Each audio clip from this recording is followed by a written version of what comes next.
There we go.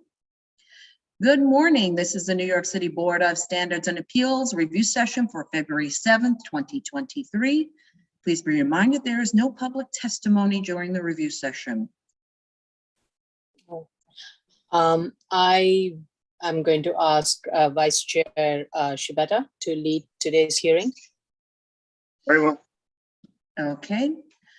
The first item up is appeals calendar, continued hearing items, item number 16, 2022, 20A through 22A, 724, 26, 728, Richmond Terrace, Staten Island. This is a proposed development of warehouses and a bit of a map street. Okay, so on Friday, we received several letters in opposition and received more letters in opposition yesterday, including one letter from Councilmember Hanks, and I'm going to read a portion of that letter onto the record, where she states, "This area is a primary roadway in my district and serves as a main thoroughfare and access corridor to the Staten Island Ferry Terminal. The construction of this warehouse is in the mapped roadbed of Richmond Terrace would jeopardize the future construction of a North Shore bus rapid transit system that would improve transportation options to the residents of my district. If this application was to be approved, it would further hinder the development of the North Shore of Staten Island." The other letters in opposition parrot much of what Councilmember Hanks has stated. Currently, the agency review status, we are still pending on DOT. FDNY has submitted a letter of no objection. And DEP, we still have not received a letter yet with regard to DEP. They had sent comments, and I believe the council and DEP are going back and forth on what's necessary. This application is requesting a widening of the curb cut, which is within 3 feet of a bus stop sign. And this would require an additional waiver. Being as this is a safety issue, I'm not necessarily comfortable with moving forward with this application without first hearing from DOT. I also ask that the applicant clarify the width of the sidewalk. Chairperson. I'm sorry, Executive Director Costanza has his hand up. Yeah, no, I just a general question for the board or the staff is there is no schedule, there's no capital improvement projects slated for this street, is there? No, there is not. Okay. Thank you. I just wanted to clarify for my own notes. Very well. Chairperson Chanda. I agree with you, Vice Chair Shibata, with regards to the proposed widening of the curb cut, and I'm not sure whether we should grant it with a condition for the applicant to seek a waiver at DOT. I think we should get a response from DOT before we close, or before even we vote on it.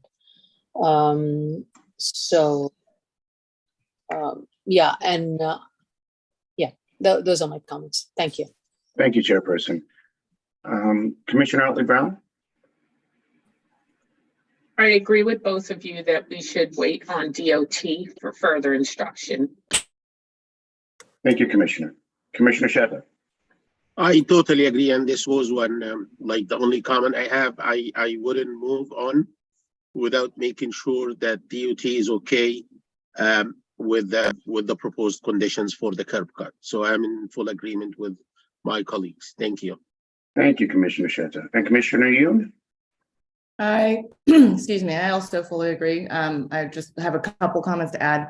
One, and maybe this is something that can be clarified by the project manager. From what I understand, we have not gotten confirmation from DOT that it's not in the capital improvement plan. We've only received word through DCP's letter stating that DOT does not have this in the capital improvement plan. So I think when we wait for DOT's response, they should be the ones telling us and confirming that it's not in their capital improvement plan. I also think that I questioned the curb cut in the last hearing, and I still question it as there's no parking or loading proposed in any of the warehouses, and curb cuts are intended for cars, obviously, to access the property for either parking or loading or drop-offs. And since none of that is being proposed on any of the 3 warehouses, I still don't understand the justification or need for a widening of a curb cut or a new curb cut. And those are my comments. Thank you. Thank you, Commissioner Yoon. I'd ask that the project manager request from DOT a clarification with regard to Commissioner Ian's comments. I'm prepared to move forward. Okay. Do you want to move next case? Yes, please. BZ calendar, continued hearing items. Item number 17, 2017-262 BZ, 18 Stanwick Street, Brooklyn. Okay, so we currently have hazmat is open. We also have AC is still open. I thought we had received a conditional sign off in October. That's Teresa. correct. We received the hazmat E designation as well. When I say it's open, I just mean prior to a vote, we would get a number from city planning, but that the E designation itself has been approved. And I believe we have a conditional sign off from LPC. Okay. So When it's open, I just mean we would just make sure they comply with the conditions. no, thank you. So that the findings are met, I recommend that we close this and keep the record open for whatever sign-offs we haven't received yet. Chairperson Chanda. I am fine with that. Thank you. I agree with you, Vice Chair. Thank you, Chairperson. Commissioner Otley Brown. Agreed. Thank you, Commissioner Otley Brown. Commissioner Shetta. Yeah, I totally agree. But I want to add, did we receive any feedback regarding noise? The latest I read is that DEP sent comments regarding noise. Did the applicant respond to that? They did respond, and we sent that to DEP for review for Thank air you. I'm quality okay with the and closing. noise. Yeah. Thank you, Tracy. I'm okay with the closing. Thank you, Commissioner Shetta. Commissioner Yoon. Thank you. I am also okay with closing. Thank you, Commissioner Yoon. Tony, I think we can call the next case. Okay, item number 18, 2022-27 BZ, 101 East 150th Street, the Bronx. This is Success Academy. Just one moment, scrolling through my notes.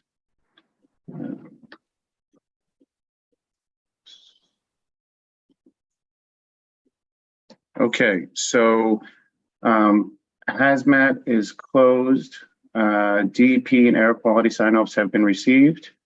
LPC is also closed. And I have, our staff has indicated that a final sign-off from DOT is imminent. So I'm prepared to close on this.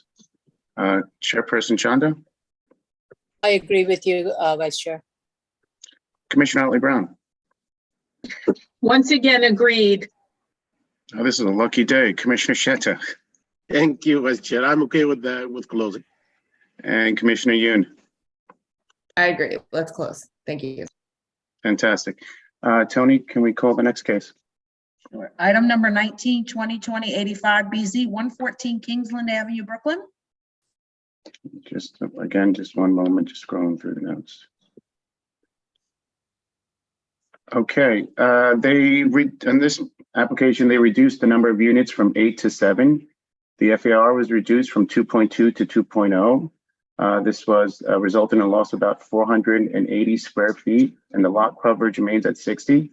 The max base height shrank from 45 to 40, and the max building height was reduced from 55 to 50, which I find more in line with the neighborhood context. The top floor decreased from 2 units to 1 unit, where a front setback occurs to facilitate the new base height.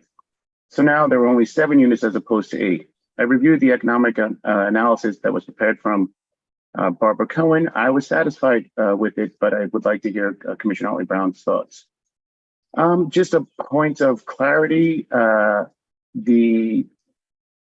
did see in their uniqueness study, perhaps a typo, where they discussed the 64 small and narrow lots in study area. 40 are improved upon with a residential building or mixed-use building containing residential uses. But later on, when you subtract 40 from 64, the number is not 10, and that's the number they use thereafter when they say 10 of the 129 properties. So a clarification on what I think is clearly from reading the rest of the material, it seems like it was just a scrivener's error. And I have just, let me see one thing. Yeah, I have nothing further from me. Commissioner, Chairperson Chanda. I have to say I'm very satisfied with the applicant's response, and they took our recommendations and have revised it to an R6B zoning envelope. My couple of little concerns are more nitpicking on the overall design. And one of them is, first of all, the applicant needs to provide elevations of all four facades. And the reason I'm saying so, because the two of the facades, even though they're part of the interior lot, they are exposed and will be visible. So would you know how that's being treated? It shouldn't be a cinder block without any painting or anything like that. So that's really why I'm asking that question. With regards to the elevation, when I'm looking at the building elevation, only one building elevation has been provided for the front. It seems it's like one material that's being picked for the entirety of the elevation. I think what may be nice if it's a recommendation, it's more of if the setback portion of the building is treated with a different material color, so that it kind of has a feel of that it's setting back, and will be less visible from the street frontage. So that is one recommendation. The other part is more at the ground floor level. The applicant is proposing an above ground planter. While detail is lacking in the plans, from what I gather from the elevation, the above ground planter is barely like about a foot deep, and it's not very wide. So I'm not sure if that would be enough for any kind of planting that would thrive there. And especially if the intent is to provide some kind of a visual buffer for that studio unit that is located, that would be fronting the street. I'm not sure any planter of any sort of that height and depth would be able to provide that kind of buffer. So I think at a minimum that ground floor, the planter that is in front of the 0-bedroom, the studio, should be much higher. It should should to allow for a reasonable depth for a plant above ground planting type to survive. I also have a question with regards to the trash recycling bin. The proposal is to provide the trash bins outdoors. And what I want to make sure that these are not trash bins that can be moved around easily. And the reason I'm saying is that it doesn't result in becoming a public nuisance. These need to be fixed, and I would like to know the kind of material,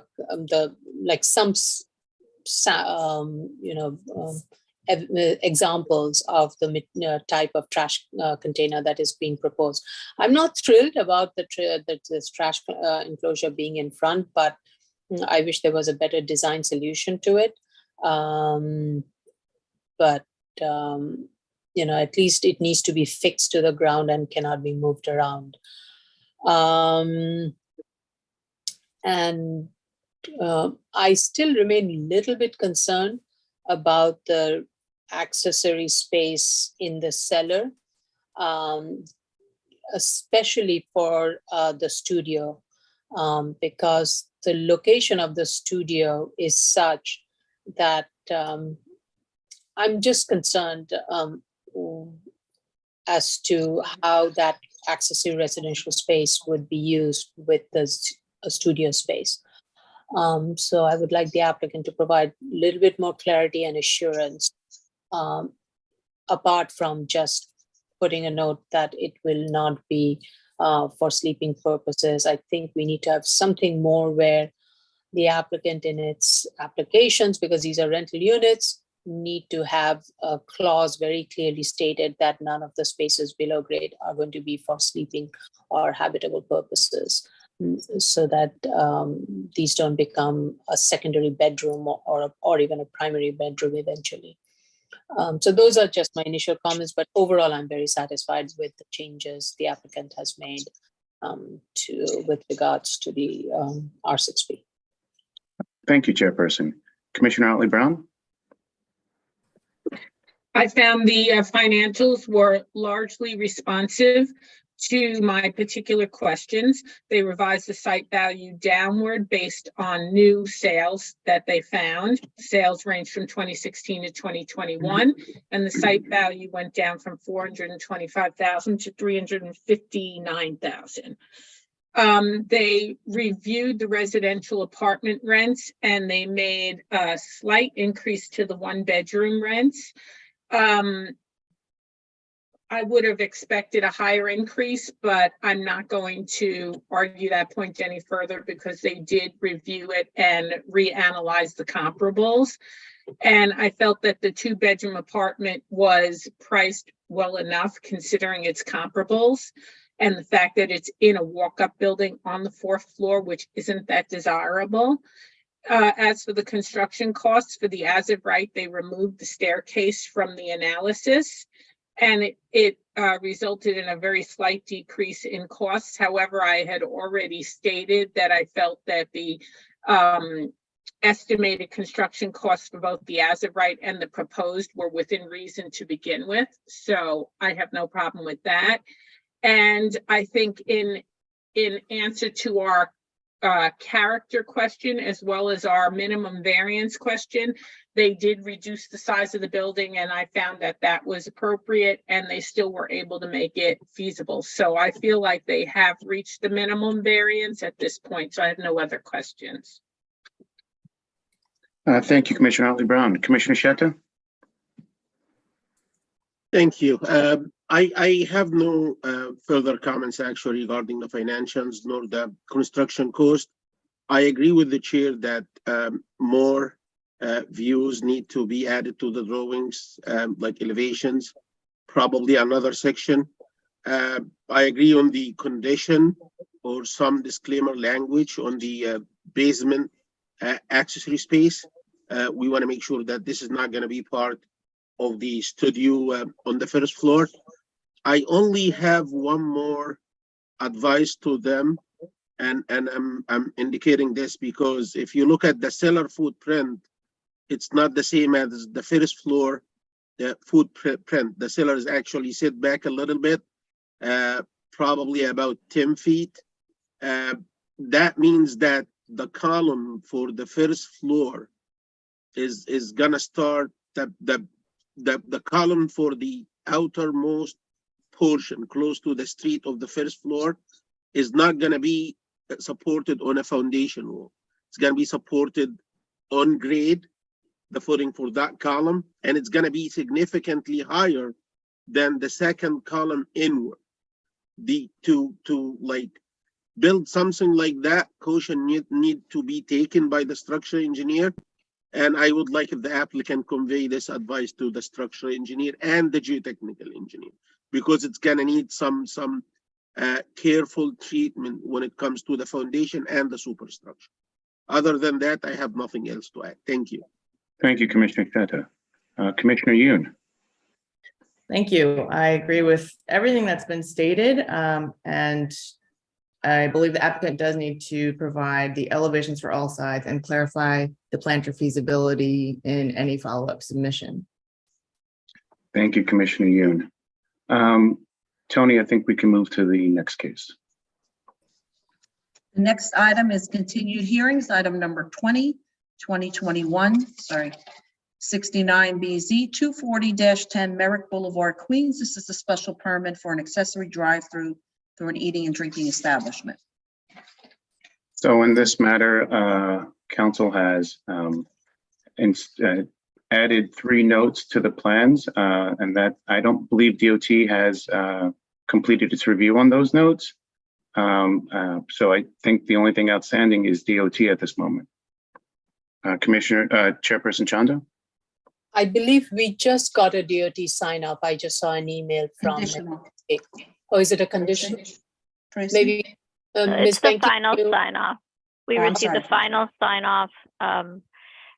The notes you speak of, I have to review it to see if DOT looked at them, but it was the final sign off as far as I was aware.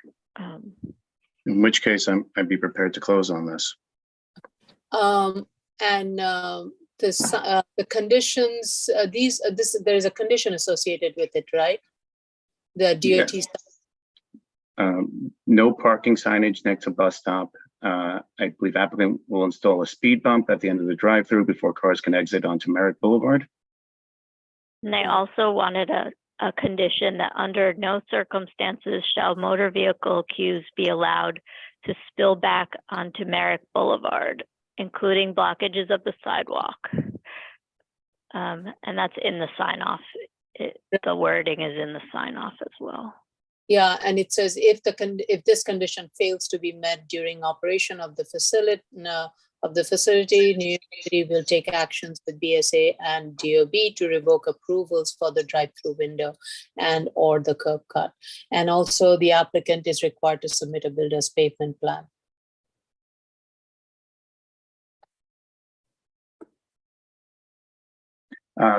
Chairperson, would you be prepared to close and leaving the record open for the builder's payment plan? Yes, I agree with you. Okay, Commissioner Otley Brown, Yes. Commissioner Sheta. Are we closing now or are we waiting until? We're waiting till the hearing because this Yeah. isn't a closed matter, so we have to. Yeah, I'm okay. I'm okay with closing. I thought you were taking the vote. Yeah, I'm okay with closing. Thank you. Thank you, Commissioner Sheta. Commissioner Yoon? Yes, I'm okay with closing. Thank you. Thank you, Commissioner Yoon. Tony, I believe we can move on. Okay, that is the final case. So this concludes the public review session. We can commence with the public hearing if you wish. Let us commence. Hearing no objection from commissioners to commencing immediately. Very well, let us commence. Wow. Okay, good morning. This is the New York City Board of Standards and Appeals public hearing for February 7th, 2023. The first item up is appeals calendar, continued hearing items 16, 2022, 20A through 2022A, Richmond Terrace, Staten Island, development of a warehouse not fronting, in the bed of a map street. This is Todd Dale.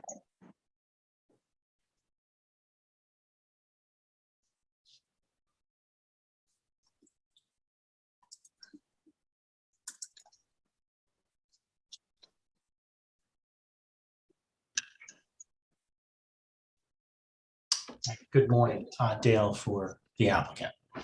Good morning. Morning, council. Good He morning. doesn't have to be sworn in. It's an appeals case. Morning. So I did listen into the very quick review session this morning, and just a couple of comments about what was raised. The first thing I would note is that with respect to DEP and DOT, it is our understanding we responded fully to DEP requests in the October 2022 submission. Those requests primarily focused on requesting the distance from the site in the building to the existing utilities within Richmond Terrace. That was provided on the most recent plans. They've had several months. We haven't heard anything. You know, we're happy to respond to anything else, but based on other applications of this type, we responded to all of the typical questions. So we're not sure what to do there. I would ask the case manager follow up with DEP to see if they want to take any further action or if they have any other comments. With respect to DOT, I do understand the board's concerns with respect to the Department of Transportation and the capital plan. I would just note, though, that DOT has had this application for an even longer time and has not issued the letter. That said, I would like to point out a few things. The first, that the Department of City Planning in its letter confirmed that this is not in a capital plan. I would also note that if reference is made. If I can share my screen, I'll just show this quickly. I want to show this screen right here. This is, I believe everybody can see that. This is the Department of Information city map, which does show over here. If you click this on the side, it shows where the capital plan is. This is an online resource. This is the site right here, 724 through 728 Richmond Terrace. And you can see that this is not proposed to be in a capital plan. This over here, just to give the board an example, is an example of a site where something is in the 10-year capital plan. So I would just say that that online resource shows that this is not in the capital plan. And I would also make reference to the fact that the board recently granted, I believe January 23rd, an application for 814 Richmond Terrace, which is right here on the corner of Tyson and Richmond Terrace, one block to the west. And that application was approved pursuant to General City Law 35. So I would say that there's fairly significant evidence this is not in the capital plan and wouldn't be in the capital plan. I'd also note that any proposed widening would require the condemnation of 1, 2, 3, 4, 5, 6, 7, 8, 9, 10, 11, 12, probably at least 12 buildings right here that are already within the widening. So this building would just be in a similarly situated situation there. So, you know, I do understand the board's, you know, concerns or desire to hear from DOT, but I believe DOT has been given more than enough time to respond to this, and that the other available resources information here clearly show that, you know, this is not in the capital plan, and all evidence clearly demonstrates that. So, well, Council, I certainly appreciate your representations of your client. I feel some safety concerns, so I am going to instruct my the case manager to reach out to DOT and see if there's something that can be, and just give us a status. And if DOT is not responsive, we can address that moving forward. But you do understand the safety concerns, and I appreciate that. okay, I would just, yes, thank you. A couple of other comments with respect to the curb cut. The most recent plan that was submitted, we only submitted that plan in response to discussion that occurred at the prior hearing. The proposal to increase the curb cut from 14 feet to 18 feet that would require a waiver. It's my understanding this is regularly a waiver that's regularly granted by DOT. That said, we have no particular need to increase that curb cut. We just provided that option to the board because it was raised as an issue amongst the commissioners in discussion prior, but we're happy to go back to the 14-foot curb cut if it helps facilitate the approval. You know, we don't have any particular need for the 18. That was just provided in response to prior discussion to show that this is something that could be done, but we have no particular need for that 18 and would agree to the original plan. We could resubmit the original plan that shows 14 feet that would require no waiver. So we just throw that into the discussion. And also just quickly. Well, Council, I just want to, go ahead. I believe the board requested it because they felt concerns with the size of the curb cut as stated in the original plans. So I don't think it was an arbitrary request, but if any commissioner wants to speak to it. I think Commissioner Yoon stated it correctly, is that while there isn't any provision for any vehicular parking or that is being proposed on the site, the question was one definitely was the alignment of the curb cut as to how it's going to access the site and therefore not be a nuisance to the sidewalk with excessive amount of parking and maneuverability on the sidewalk. And B is if there aren't any parking that is being provided within the site, then why a curb cut is being proposed. So I think that's really was, and Commissioner Yoon can clarify that more. So I think those were the two different ends of the questions, but I'm not sure this answered it. So that's, and that is why I think we are asking that question. Commissioner Yoon, do you want to speak on this?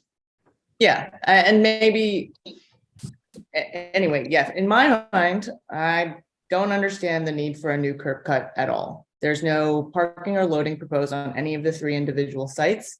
And so still is not justified to me why a curb cut is being proposed, whether it's 14 feet or 18 feet. The existing curb cut, I believe, is also being proposed to be widened so that it overlaps with one of the sites. So the new curb cut and the widening of the existing curb cut, I still don't understand the need. Given that it's a sidewalk, obviously, it's a public right of way. So why should cars be permitted to access the sites when there's nothing for them to access?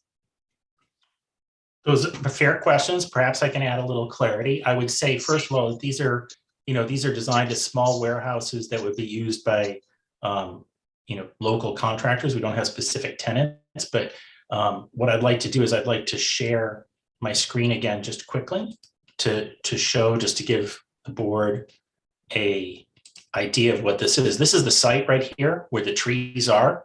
This is the existing building that's next. The building that's being proposed is very similar to this structure right here, which has the larger gates in order to get into a warehouse, which is very typical of a warehouse design. That's the existing curb cut. As you can see that there is parking, street parking that's right there. Vice Chair Shabeta, in response to one of your questions during review sessions, this sidewalk is 12.5 feet wide, which is a full width. That's noted on the survey that was submitted as part of the original application. And I would note that this building right here is built right up to the sidewalk. The buildings that are being proposed here are actually set back. So there actually is space. This is actually proposed would be actually better for access and more respectful of the sidewalk and pedestrians. This existing building here, if anyone is coming into this loading area or this over here, they would have to block the sidewalk, whereas there's sufficient space for like a box van to go into this particular site. I would just note that what's being proposed is compliant with the zoning resolution. It meets all, floor area, parking, access requirements. And what's being proposed is just very typical of a warehouse building of this design. And I would actually say that it's actually a better design in comparison to these other warehouses and buildings that are here that are right up to the sidewalk here. So, we're welcome for any DOT comments, but I would say that, as far as a builder's pavement plan being reviewed, this would be it would be a non-issue to get any sort of approval through DOT and DOT for what's being proposed. And the curb cut is designed to provide access to these warehouses, which is very typical for warehouse buildings of this design. So I don't know if that helps clarify its situation, with respect to the building next door and what the existing sidewalks are like. So I have a question. Would one curb cut be sufficient for all the warehouses, all the 3 warehouses? I mean, these are going to be rentals, right? Or are these going to be? It's perspective. I would say it's likely they're rental, but I can't commit to that one way or another. As far as a single curb cut design, I'm going to defer. I would need to ask the architect, the engineers about the options as far as the, whether this could be one large extra wide curb cut. I don't know if there's a limit on the size of the curb cut, for this, but I also don't know what the substantial difference would be when there is the existing curb cut there. If we had one curb cut in the center of these 3 buildings, it would still be 2 curb cuts. So I guess my question is, I'm not trying to evade the question. I'm just not sure what the benefit of one curb cut for these 3 buildings would be when it still likely would be 2 curb cuts in this area, one for the existing one that's currently proposed to be enlarged, to the west, and the new one that's proposed in front of these sites. So one thing I would agree that given that this is a warehouse and there will be vehicle, small box trucks that will be going in and of this facility with material, I would think vehicles going in, picking up and leaving would be a better option than having a lot of these curbside pick up and drop off happening, because that would be more of an impediment to pedestrian circulation than it would be if that activity was happening on site. So from that point of view, having curb cuts providing access into the building for the trucks to do the pickup and drop off would be a better solution. I just want to jump in and say, I agree generally, but I believe that you then need to design in a loading space or a parking space for that purpose, and then have a curb cut per site unless you have an easement agreement for access across the 3 sites. That would be the correct way of doing this. And I'm sorry to interrupt, but given that there's so much opposition because of pedestrian right-of-way safety, and then here we are proposing curb cuts that don't officially go to anywhere, that are shared across multiple sites, it doesn't make any sense to me, given the 2 sides that we're hearing. So if there were proper loading bays being, or even a parking spot being proposed, but you're waiving the parking because that's as of right, as you stated. So I'm still not really clear on how this is justified especially when there is concern about pedestrian right of way. Sorry, Chair, I'm sorry to interrupt. I just wanted to throw that in. No, but I think we need to, I think we have to balance out that this is a GCL 35, and here the applicant is seeking to build within the bed of a map street widening. At the same time, the requirement of the zoning has to be provided. And in this case, because the lot is being divided into 3 small lots, which almost waives all the requirements of parking and loading. But, I think given the concerns that we have raised, there should be some thought given to how many curb cuts and the location of the curb cuts to minimize pedestrian disruption as much as possible. So I do not disagree with Commissioner Yoon on that. So if there is a way, maybe you don't have to widen that 14-foot curb cut that you have. You keep that as is. It's serving the existing need. Maybe you put one in the center, and that provides for access to all 3 facilities. And then you have an agreement whereby, it's going to be maintained by all 3, used by all 3, and there would be no parking on the sidewalk. Council, I imagine that this is something that before you can answer, you need to speak to your engineer and architect, as you stated earlier. So I think that would probably be best in writing at the next submission. Understood. I'm happy to bring up the issue to them.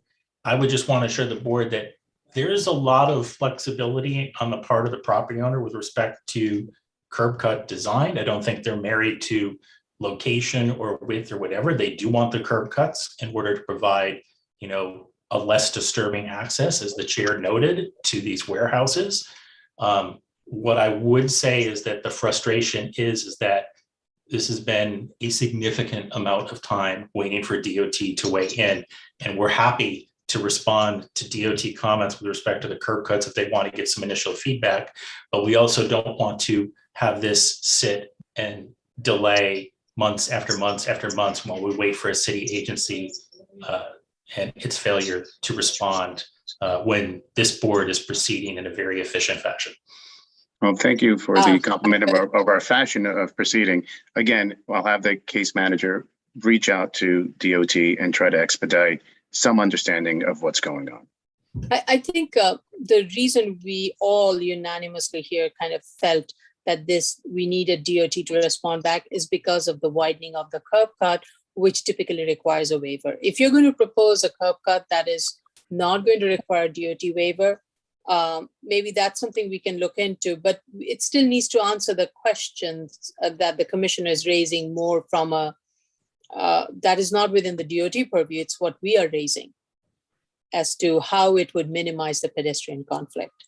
And so I think you need to just go back and think of how you do that, and your client knows best as to how this site is going to be prospectively be used and how it can be served by curb cut or curb cuts. Sure, and I understand, and I just don't want to seem as if we're being difficult here, but part of it is that I would say that I think that this design is actually more respectful of pedestrian safety than any of these other sites that front immediately on the sidewalk, because it does have the space off-site within the lot, to fully load and unload these box trucks. So as it's designed, these proposed buildings are actually better and safer. So Council, you certainly made that point clear. So You- but I understand, but I guess part of it is we're very flexible with the curb cut. I guess my frustration is I don't want to come back with another curb cut design. I don't want this to be a moving target situation where we come back with another curb cut design and someone says, well, we don't like this. If there was a little bit more clarity from the board and or DOT as to a specific curb cut design they would like us to explore, that would be helpful for us, because then I can bring that back to the engineers. I don't want this to be a situation where we come back with option B and then you're like, no, this is no good. And then we come back with option C and no, it's no good. Council, and it goes on and on. But council, we're not in the business of designing plans. So you would have to come and give us what you believe is the best and safest and show us why. And from that point, then we may have comments. That's just the way this process is.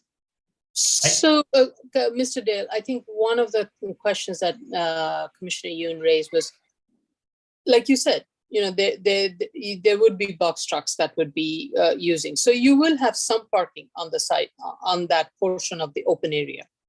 So why don't you indicate it on the plan as to where the box truck is going to be located? And based on that, then your engineer can decide what is the minimum width that would be needed for a truck to enter this facility, box trucks to enter, and of a curb cut. That is, what is the minimum width of a curb cut that would be required? And can that be shared between at least two of them? Does it need to be 18 feet? Can it be 12 foot? And then so that it can at least accommodate, the existing one is 14 foot, which is being widened to 26 feet. Does it need to be that wide? Be less? Those are the ways you can kind of help us kind of understand what is the minimum width of the curb cut that you need. And if you are providing a parking area for your box trucks in the front, that's why you're providing this curb cut. I mean, that's the simplest way to answer that question. And it serves your business. If you're saying the whole intent of this is to provide parking on site and drop off and pick up on site instead of all of these activities happening along the curb level, then show it in the plan. You're stating it, you just show it in the plan then. Understood. We'll go back and explore options. I would just say, the overall purpose of this is to allow access and use and development rights to privately owned property. That's really what this is about. And right. We want to be respectful of the board's concerns and listening to DOT. But if we come back with a suitable option with respect to the curb cuts, we're hopeful that the board would consider proceeding, even if DOT has failed to respond again. Yep. Thank you. I cannot speak for DOT, but I can definitely say the concerns that you're hearing from us, provide a response that at least addresses those. Commissioner Sheta, do you have something you'd like to add? Yeah, thank you. Yeah, I just want to mention that, council, if you come back with something reasonable, of course, we're going to be considering that, and we will be more than happy to move forward, provided that this is satisfactory to the sister agency. This is number one. Number two, when you talked about access to the facility, to the warehouse, I'm not sure. Access means, in the language you indicated, means vehicular access. Vehicular access, we could be talking about two things here. Either the car would pull over inside the warehouse, which is okay for us. I don't see a problem with that. And the other option is for the car to just come and park within the curb cut area. And this is not acceptable. So I would be open to put some language on the plans with that meaning that parking outside the warehouse within the curb cut, using the curb cut as a loading area, wouldn't be acceptable to us. And I'm open to a condition like that, or some sort of language on the plans like that. I'm not sure if my colleagues are okay with it. Yeah, we could put a note saying that no vehicles will be parked on the sidewalk, or something to that effect. Is that what you're saying? Yes, that's what I'm talking about. Yeah. just to make sure that the curb cuts are not gonna be used as loading docks. Understood. That's perfectly reasonable. I can agree for the property owners that we 100% would agree to that, but we'll come back with a different design. Perhaps we can come up with a diagram showing box fans and how they fit into that space, but I'll speak to the development team, the architects and the engineers. We'll get a submission into the board promptly and hopefully receive responses from the sister agencies. Thank you, Mr. Dale. And I does just it- want to, sorry. Commissioner, Sorry, one last, Mhm. just reading through 44, 47 and 44, 49. Those sections might be helpful, especially for the cross connection between the driveways, but reference to the applicable zoning regulations instead of saying that they're just, we have nothing to go on. We don't understand their use based on the plans that you've given. So a little bit more diagramming and annotation, I think would be helpful for us. Council, do you have anything new you'd like to be heard on before going to the public? No, sir. Any commissioner would like to add anything other? Then Tony, I ask that we call for the public.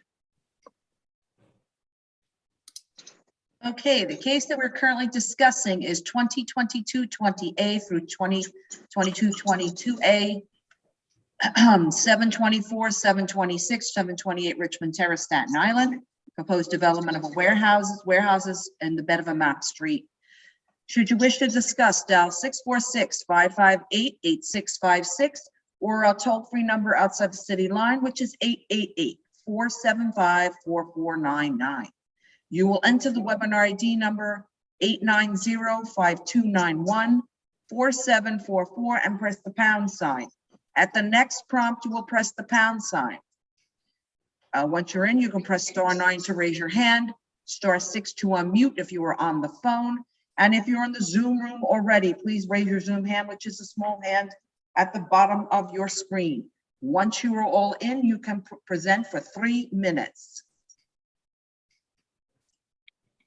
Do we have any electeds, Tony? I don't see any. Let me look. Doesn't look like it. If there are any electeds that I don't recognize, please raise your hand so that we can permit you in.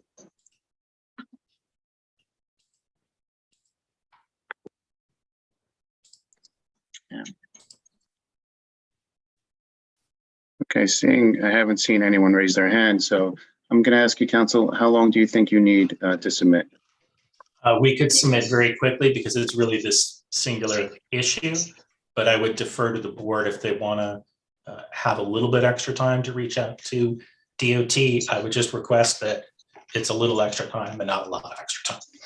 I think getting a little extra time would be prudent. Chairperson, what are you comfortable with on for timeline? I agree with you, Vice Chair. So how does the board feel about 3 months? I can't see anyone's face, so I'm going to need. Screen back, Steve. Okay, so we'll set it for 3 months then. Okay. Thank you, counsel. Thank you. Tony, do you want to move on to the next case? BZ calendar, continued hearing items. Item number 17, 2017-262 BZ, 18 Stanwood Street, Brooklyn. Mr. Dale, so please raise your hand. Do you affirm to tell the truth, the whole truth, and nothing but the truth in your testimony before this board and to respond honestly to the board member questions? I do so affirm. In response, I did listen to review session. I would just echo the statements from Ms. Benke that we did submit responses to the air quality and noise questions that were outstanding, and those were submitted, and I believe DEP's response is still pending. Other than that, that's the only issues we're waiting on. Thank you, counsel. Does any commissioner have any statements they'd like to make on this? Tony, I ask that you open this to the public. Sure. You have nothing else to add, do you, Todd? No. Great. Okay, the case we are currently discussing is 2017-262 BZ, This is a variance to permit the construction of a 3-story plus cellar residential building contrary to bulk regulations. The bulk regulations, use regulations, sorry. Dial 646-558-8656 or 888-475-4499, our toll-free number. You will enter webinar ID number. Why is it not running? Sorry, excuse me 1 second. Sorry, thank you.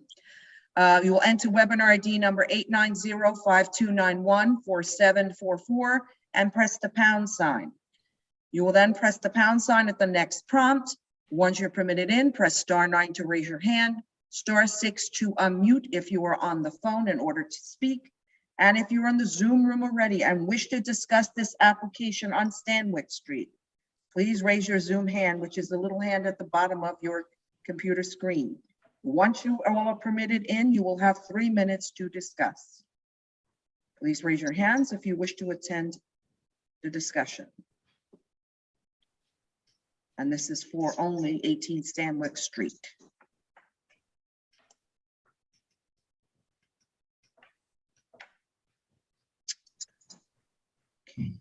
Mm.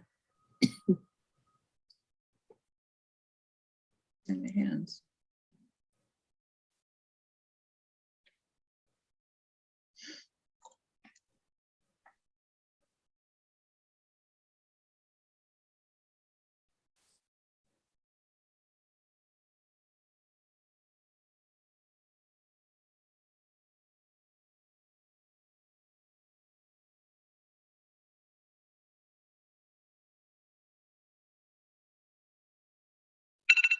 Done. Okay, hearing nothing further, nothing from the public and nothing further from commissioners, I propose to close. Obviously keeping the record open for the aforementioned sign-offs that we're waiting for. Chair, I'm sorry, motion, do you want to do the motion to close? Please do. Motion to close, Chairperson Shonda, Aye. Vice Chair Shibata, Aye. Commissioner Otley Brown, Aye. Commissioner Shetta, Aye. Commissioner Yoon. Aye. Okay. Thank you, council. Sit down. Thank you. Next Tony. item is, sorry. No, Item please. number 8. Oops, sorry. Sorry, I don't mean to be stepping on your, go ahead. I'll wait till you speak and then. No, I'll- no, you could do it. You go for it. Okay. Item number 18, 2022-27 BZ 101 East 150th Street, the Bronx. This is a special permit to permit the construction of a new school success academy. All the attendees, please appear as panelists.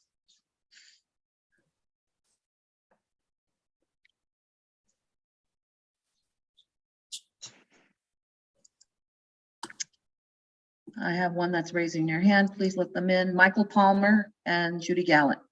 Steve, can you let them in, please? We also have Richard Gladstone. Yes, thank you, Commissioner.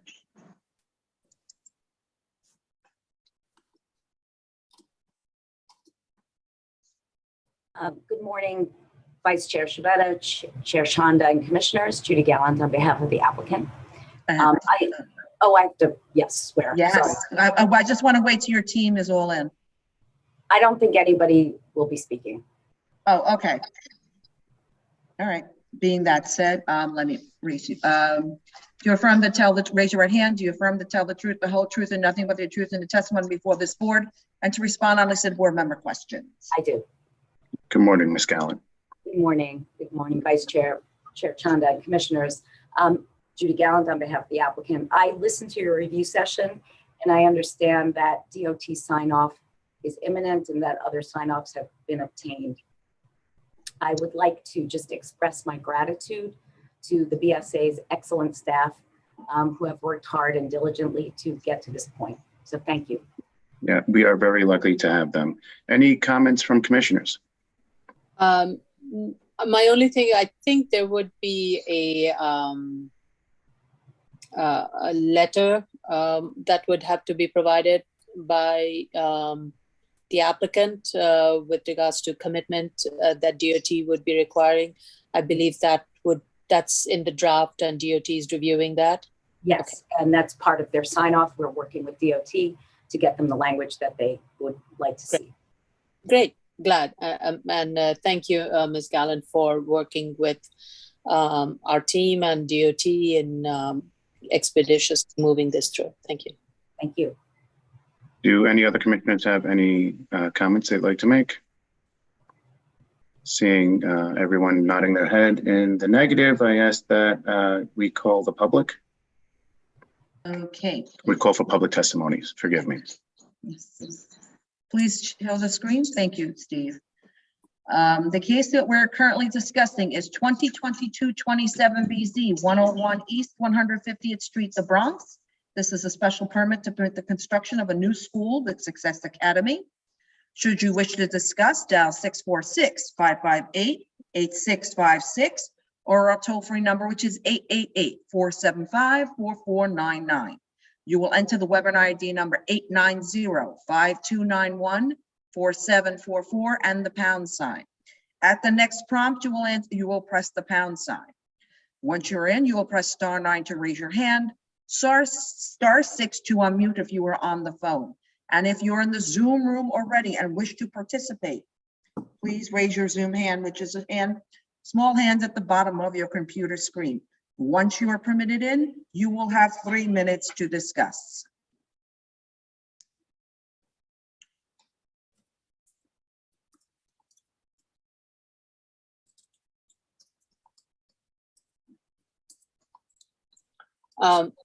Ms. Gallant, do you know where DOT is in its review with regards to your commitment letter? I believe it's down to just very small changes that are being requested. We are responding as soon as we get the comments, and I can't speak for DOT obviously, but it does seem imminent. And I believe the comments that DEP, the conditions that DEP and has provided with regards to hazmat and air quality, the drawings would need to be revised to reflect those comments. Yes, my understanding is that there are some notes that will be added. So we will have to submit materials in response to those comments. And how long will it take for you to make those corrections? As soon as we get, my understanding is that the staff has worked on some notes that we will need to add to the plans. That's the only change that has to be made to the plans. We have made all the other changes. So Okay. I would think we could get that in upon receipt of those notes from BSA staff. I would think we could get them in within days. Okay, great.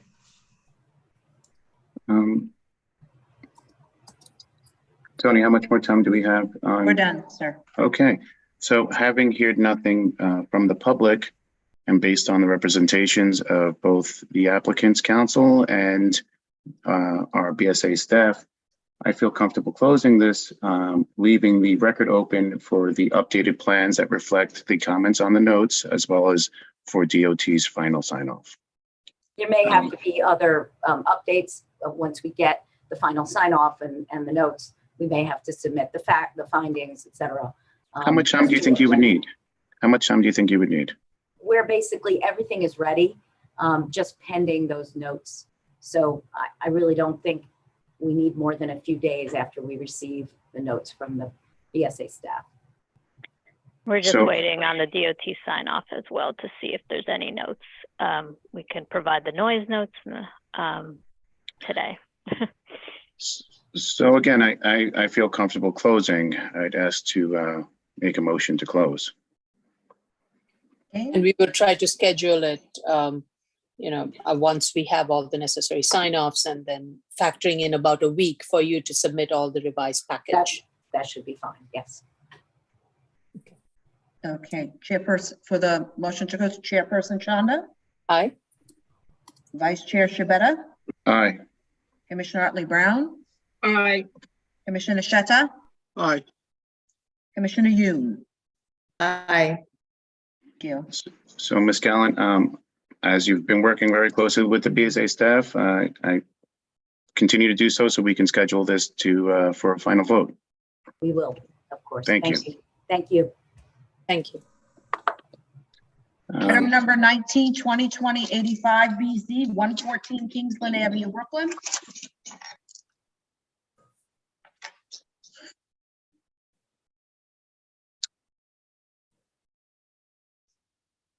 We have Elise and Barbara Cohen. Hey, I don't even think we need Barbara, but it's nice to have her.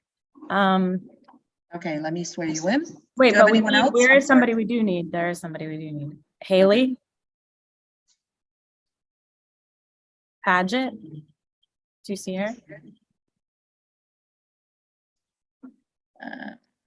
Don't see her. Oh, Haley, yeah, please join in as panelist, Haley Paget. Oh, I think she just did. Okay. There we go.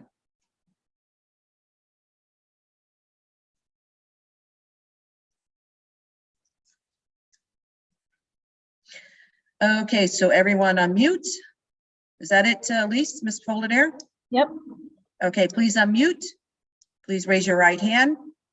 Do you affirm to tell the truth, the whole truth, and nothing but the truth in your testimony before this board, and to respond honestly to board member questions? I do. Yes. Hi. Please state your name for the record. Good morning, council. Good morning, Ms. Cohen, and good morning, Ms. Pageant. Oh, thank you. Elise Fullader from Eric Palatnik PC. We heard your comments. Thank you so much for, yes, we did make the building smaller per your comments. And I'm gonna just turn it over to Haley right now because she can address your plan comments, comment by comment. And then if we have any questions, we can discuss. Hello, everyone. Thank you. I'm a JFA, and I'm going to go through the items one by one. The first comment was all elevations, so sidewalls, and another section to prove that our design will break up the monotony of those long property lines. So we will make that addition to our drawing. This was a good one. For the setback, go ahead and make a change in material from the brick. So we'll go ahead and do that in a complementary material. The ground level, I believe the planter was a point of contention. We're showing it at 2 feet right now. We can show it as something larger. And, you know, our idea is probably something of a grass nature that's low maintenance. And it doesn't necessarily want to grow as a tree and block the natural light and air for that studio at the first floor. But we can go ahead and make it a little bit deeper. We have all the way till the property line to do so, which is about 5.5 from the building. So if it, you know, I can talk to the client, we can figure out exactly what, you know, bulb size radius we want to put in, but it's our understanding that a 2-foot planter might be sufficient, but we can show it bigger. Ms. Paget, you mentioned that it would be for like, it would be grassy surface. Yeah, we don't want to put large trees in front of it. We do want there to be a barrier so people can't like reach in as much, but we don't want to be putting any types of trees that are going to block that one window that is pretty important for that unit. So Can we find some? Can we find something? Sorry, just one moment. Can we find something in between a grassy surface and trees that would block the window? That might be something that beautifies the visual of it. Yeah, we can do shrubs. We'll talk to them about their maintenance plan. Yeah, we're at like, we don't want to block the light because we need it for light and air as well. No, I understand. I'm just hoping there's a happy middle ground. I think that after the comment about making the planter deeper will help essentially to give a barrier, you know, putting your arm out wouldn't be able to reach as well. So we'll go ahead and make that planter deeper, even if we push the shrub or whatnot to one side of it. It gives you more flexibility. So we like that. I will just say, I've successfully done some planters above ground with grasses, like taller grasses. So they grow 2 feet or so, and it gives a bit more modern aesthetic to the front if you use like a monoculture grass. So I personally think it can be quite beautiful and still provide some buffer. My only fear with getting too deep is that you then have to maintain more plants. Otherwise it becomes sort of a dirt pit, or there are pockets of it. It's nice when you can size it appropriately for what you're putting in. So I think that would be more important than just deepening it for width's sake. Right. I think Yeah. what I meant by the depth was the depth of the soil was my concern, not the depth the other way. Okay. Yeah, If it doesn't make difference between in-ground and above ground planter, I would prefer to go with above ground. Reason for that, I don't want to make like an area for moisture accumulation next to the basement wall because of probably lack of drainage. This is a small building. I'm not sure about the level of care that's going to be there when it comes to providing drainage for the basement wall. So that might be an issue for that wall if it's subject to hydrostatic pressure. If above ground planter is feasible, I would go with it. I think these are good points that are being raised, and I think we are all cognizant of the fact that this is going to be a rental building, so maintenance is going to be a factor. And so whatever planter you're going to provide, and that's why I was a little concerned about grass, because it will collect debris. So you want something that won't become a kind of a place where it will become a place where gathering garbage, people, it's not like purposefully done. It's just flies in the wind and gets caught. So just providing something that's easy to maintain, yet it's beautiful and it does not become an issue either for the neighbors or for the resident who is facing that window. So, yeah, I'm not much of a botanist or horticulturist. So just if you could put the work in so we could see what it would be. And I think Commissioner Yoon, being an architect who has put this to use, I would defer to her suggestions on these matters. Certainly. I think if you just provide some clarity in your submission on what at least a general intent is and the depths and widths and have it dimensioned, I think that will help us understand your intent. Right now, it's quite, there's no annotations. Okay. Yeah, I think we're all a little bit on different pages. I'm a grass person, and it sounds like some people are more shrubs. So I don't know if I'm going to make everybody happy. I just want to clarify, we're not talking about a lawn, we're talking about tall grasses. No, right? no, that's fine. That point of clarity. I was a little worried about the lawn because I can just see those little dogs kind of taking advantage of that. Okay. But the tall grass is a very nice sight. Yeah. Especially in Brooklyn, it's kind of the aesthetic. So, all right, we'll move on to the trash bin, which is right next to it. This was originally inside the building. We pulled it out as asked, and I think that we'll just go ahead and add a visual specification. They have a nice city steel product that we could use, but we understand the intent is to keep it fixed. We don't want people moving bins around, so we'll add that to the information. Okay, so the accessory space, we put the note in, not for sleeping, which is pretty typical of what we go ahead and put in for DOB submissions that get approved. Is there other terminology that you would prefer us to add to this? So this is more of a little bit of a reality check. And, this is a plan that we see. This is a plan that DOB sees. But this is not the plan that a prospective tenant would see. And I'm not sure whether a prospective tenant would see it, but it then needs to be carried through clearly in the terms and condition that ensures that the space below is not going to be used towards sleeping accommodation or living accommodation. And that kind of commitment has to come from the applicant. It's not something, Ms. Paget, you could provide. It really has to be from Ms. Fullader in her conversation with her client, that a commitment letter. A letter. Okay. We weren't sure how you wanted that shown. Right. You want a commitment letter that you can say, you can reflect it in your lease terms, documents, whatever, that it would ensure that these two spaces remain as not for sleeping or habitable purposes. I'm very concerned specifically for the studio space, because given that it's fronting a street with a trash enclosure right there, it can be a noisy morning, and you don't know what kind of tenant is going to occupy. May say, okay, I want peace and quiet, and I want to be downstairs. That's not, you want to make it very clear upfront to whoever's going to renting that that's then they're in violation of the terms and conditions of DOB, everything. So A letter, got it, from the owner. yes, and it needs to be somewhere embedded in your terms and conditions when you're renting it to the prospective tenant. And we'll write that that's a commitment in the letter, and then we'll speak to the client. Yeah.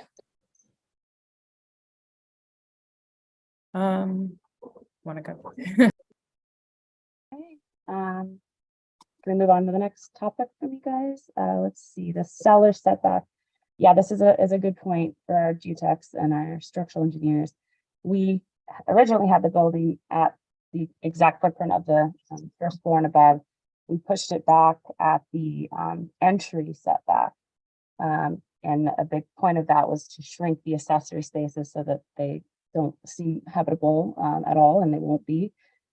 So on that topic, we'll just make sure to coordinate with our geotech and structural. It's a really good point. So thank you for that. Thank you. Make a note of it in our drawings as well. Is there anything else, Ms. Paget? That's it for him. And there's a lot of construction behind me, apologize, but we talked about I guess I didn't hear, we talked about the color thing, right? That's the only one I didn't hear. The setback. The setback, a complimentary. Okay. Yeah. Okay, cool, then never mind. We're good. And also, if in your plans you could indicate the kind of material that you're proposing for the sidewalls.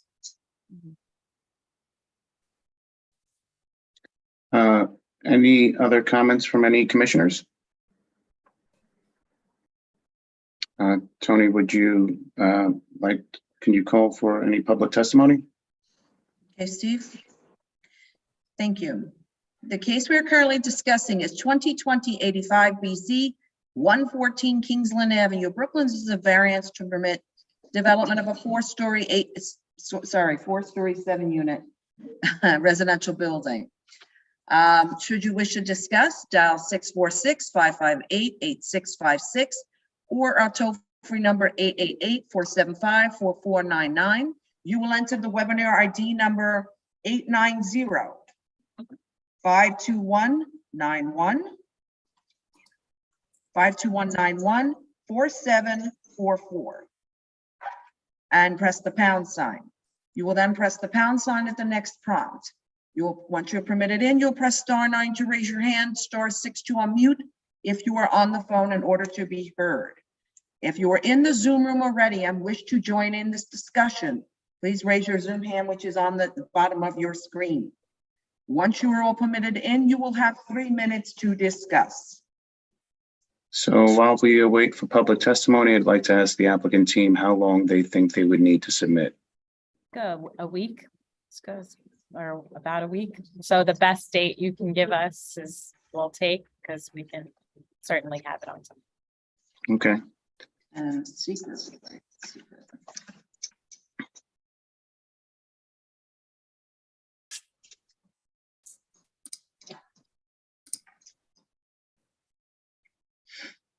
And also, I don't know what you're thinking right now, but just bringing it up, if you feel like we addressed your comments, if it is possible to close today. Oh, it seems that your mind reading abilities are getting better. I don't want to make any assumptions, though. I know, everything has its time.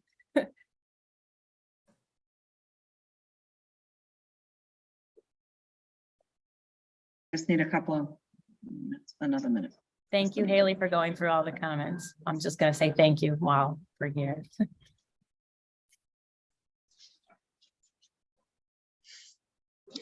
Can we go back to full screen, please? We're almost done with the public. Do any commissioners have any other comments that they'd like to add? Seeing all votes in the negative, hearing Not nothing done from, oh no, Not done yet. Oh. 31 seconds.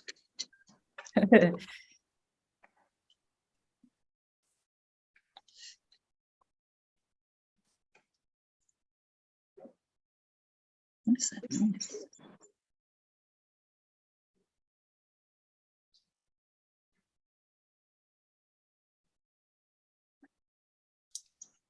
Okay. Oh, Almost. feels like New Year's. And we're done. Well, hearing no further testimony from the public and finding the testimony of the applicant and the applicant team to be responsive to our concerns, I would recommend closing while leaving the record open for their submission. And Motion environmental, secret, Tracy? Yeah. and secret. And secret. No open air quality review. Okay. Yeah. And I'd ask to move for a motion to close. Chairperson Shonda, Aye. Commissioner, Vice Chair Shabeta, Aye. Commissioner Otley Brown, Aye. Commissioner Sheta, Aye. Commissioner Yoon. Aye. Thank you, council. Coordinate with the case manager and we'll try to get you the soonest date we can. Thank you. Okay. Next item is continued hearings. Item number 2169 BZ 240-10 Merrick Boulevard, Queens. This is a special permit to put an accessory drive-through to an eating and drinking establishment. I have a big team here. I don't know who wants to actually appear right now, but there should be a Tom Whitney and Demi Prasis and a Cynthia and a Joseph. I don't know if they all need to come. That's your call. I think they might want to. So Whoever needs to answer the questions, let's get them going. I guess they should just raise their hand if they'd like to join, because I don't want to keep anyone out if they want to say anything. Okay. Please, part of the team, please raise your hands, join in. As panelists, please. Thank you. Miss Rich, Mr. Whitney. What's Joseph Consenza? Is that one of yours? Yeah. And Ricky Gautier? I don't know. Okay, he might be a neighbor.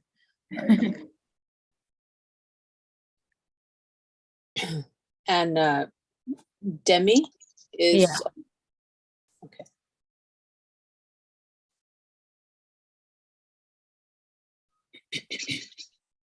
Okay, are we ready? Mhm. Would you, the team, please unmute. And if you could visual, if not, then, but those of you who are going to speak, present, please unmute. I think everybody should just unmute just in case. So everyone on the team unmute. Can join the video, please.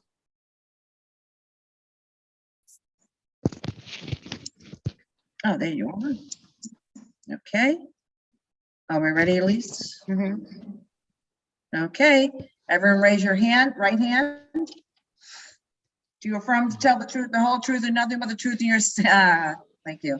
Do you affirm to tell the truth, the whole truth, and nothing but the truth in your testimony before this board and to respond honestly to the board member questions? I do. I do.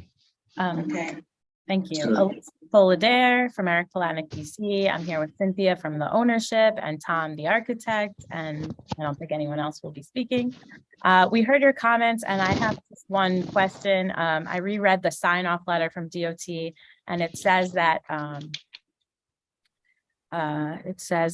sorry, I want to quote it. BSA should include a condition in the approval that the applicant Department of Building is required to submit a BPP and all required drawings to New York City DOT. So I wasn't clear on the comments, but can this approval, we ask if it can be made on condition that we get an approved BPP. That takes a lot of coordination for months of back and forth, but we're more than happy. Obviously, we want to get a approved BPP. So I'm satisfied with that. Any objections, exceptions by any commissioners? No, I'm satisfied with it. I think the builder's pavement plan should be approved before a work permit is issued, and it should be all the construction related work sidewalk should be completed before the TCO is issued. Right, Commissioner understood. Young? It will be. DOB will definitely require the BPP approval prior to new building permit and will not permit sign-offs on TCO until the public right-of-way is safe and sound. Thank you, So Commissioner Young. trust our sister agency to take care of that. Wonderful. Thank you for that clarification. Anything else you'd like to add, Council? No, I think that was your only comment, and I thank you for listening. Anything? Tracy, we still have DOT, right? Are we done? That was the Oh, sign. That's it. That's it. Oh, I'm sorry. That's the sign up. Sorry, stand We're corrected. done. Okay, yeah, sorry. Any other comments from any commissioners? Okay, I'd ask that we open this to the public, Tony. Okay. Put the screen up, Steve. Thank you. The case we are currently discussing is 2021-69 BZ 240-10 Merrick Boulevard, Queens. This is a special permit to put in an accessory drive-through to an eating and drinking establishment. Should you wish to discuss, dial 646-558-8656 or outside the city limits. Our toll-free number is 888-475-4499. You will enter the webinar ID number 890-5291-4744 and then the pound sign. At the next prompt, you will only add the pound sign. You will then press *9 to raise your hand, *6 to unmute if you are on the phone and wish to speak. And if you're in the Zoom room already and wish to speak on this matter, please raise your Zoom hand, which is the hand on the bottom of your screen. Once you're permitted in, you will have 3 minutes in which to join in the discussion.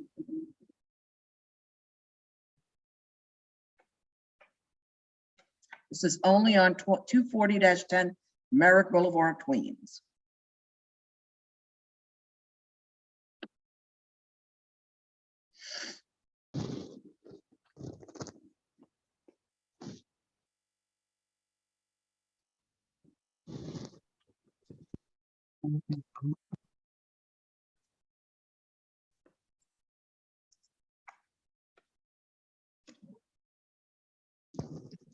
Background noise.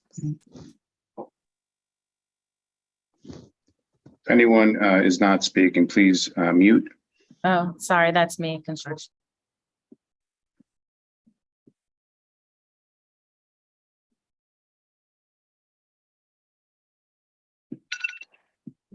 Okay, can we get the original screen back? Great. Any commissioners have anything they'd like to add at this time? Are we all comfortable with closing? Okay, I'd ask to make a motion to close. Chairperson Chanda, Aye. Vice Chair Shabeta, Aye. Commissioner Otley Brown, Aye. Commissioner Sheta, Aye. Commissioner Yoon. Aye. Okay. Thank Do you. we give a time frame on Ms. Holder? I'm sorry if I missed that. Whatever's good for you guys, because we don't have any more submissions to make. We're just waiting on DOT sign off. Right. So We have I trust that. We have DOT sign Oh. up.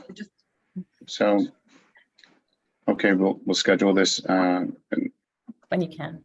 yeah, Yes. We'll check our calendar. It's kind of tight. Understood. Okay. Anything else? That's it? that's all on this one. Okay. So this concludes the public hearing for February 7th, 2023.